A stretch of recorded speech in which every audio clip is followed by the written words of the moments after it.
Les Misèrables. So, what exactly is the novel of the century? Basically, it's a book about Les Misèrables. But it's not just a simple biography of the novel or some dusty academic critique. David Bellos takes us behind the scenes back to 19th century France to reveal how Victor Hugo came to write this massive story. And when I say massive, I mean both in size and in impact. He explores how Les Mis came to be, from Hugo's inspiration for the characters to be huge personal challenges he faced while writing it. But it's more than just Hugo's story. It's the story of the world that shaped Les Miserables, and in turn, the story that Hugo's novel would shape for generations to come. One of the things that really surprised me is how the novel of the century makes Les Mis feel so alive. Bellows doesn't treat Hugo's work like some sacred text that can only be studied and never really felt. Instead, he shows how Les Mis was this revolutionary piece of writing that dared to be raw, honest, and unapologetically huge. Bellows gives us details about everything, the epic highs and the gritty details of the time. For example, he describes how Hugo was actually exiled from France for his political beliefs when he started writing it, so he wrote most of the novel from an island.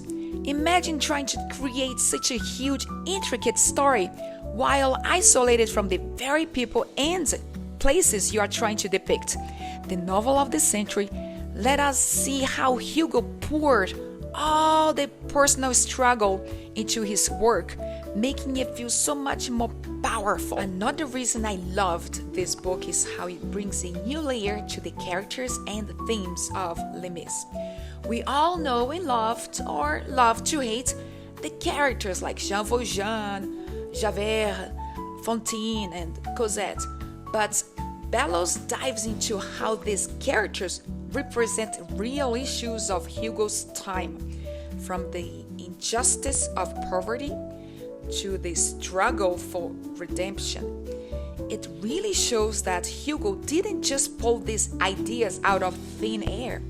He was reacting to real events and real suffering. This makes every chapter of Les Mis hit harder because you start seeing the real stories behind the fictional ones. Plus, Bellows goes deep into the impact Les Mis had when it was first released in 1862. Did you know it was an international sensation right from the start? Even the Tsar of Russia read it, and when it was first published, people waited at docks to get copies fresh off the boat. It was basically the pop culture moment of the 19th century. One of the most unexpected aspects of the novel of the century is how Bellows connects Les Miserables to the modern social issues. He points out that while we may not have barricades in the street, at least not in the same way, a lot of the themes in Les Mis, inequality, poverty, injustice, are still relevant today. And Hugo's moral questioning of society, that is still so applicable. Reading this book made me appreciate that Les Mis isn't just a historical novel, it's a timeless call to empathy and justice. Bellows makes a compelling case that Les Miserables is more than just a novel, it's a force for change, and that makes the novel of the century feel incredibly timely as well. So, who is this book for? If you have read Les Miserables and want to get even more out of it, then this book is a must. It's like having a friend who is a total expert on Victor Hugo give you all the insider secrets.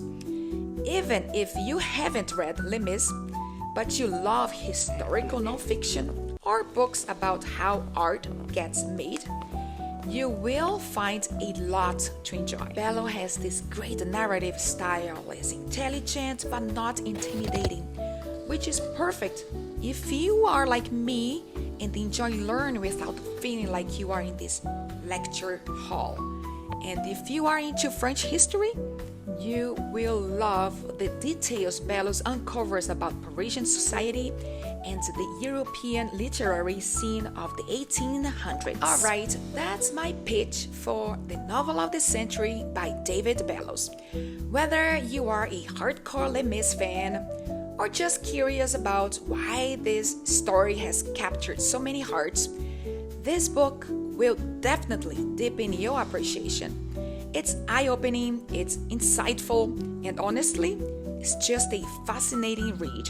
Plus, it gave me a whole new perspective of Hugo's masterpiece, and it might just do the same for you.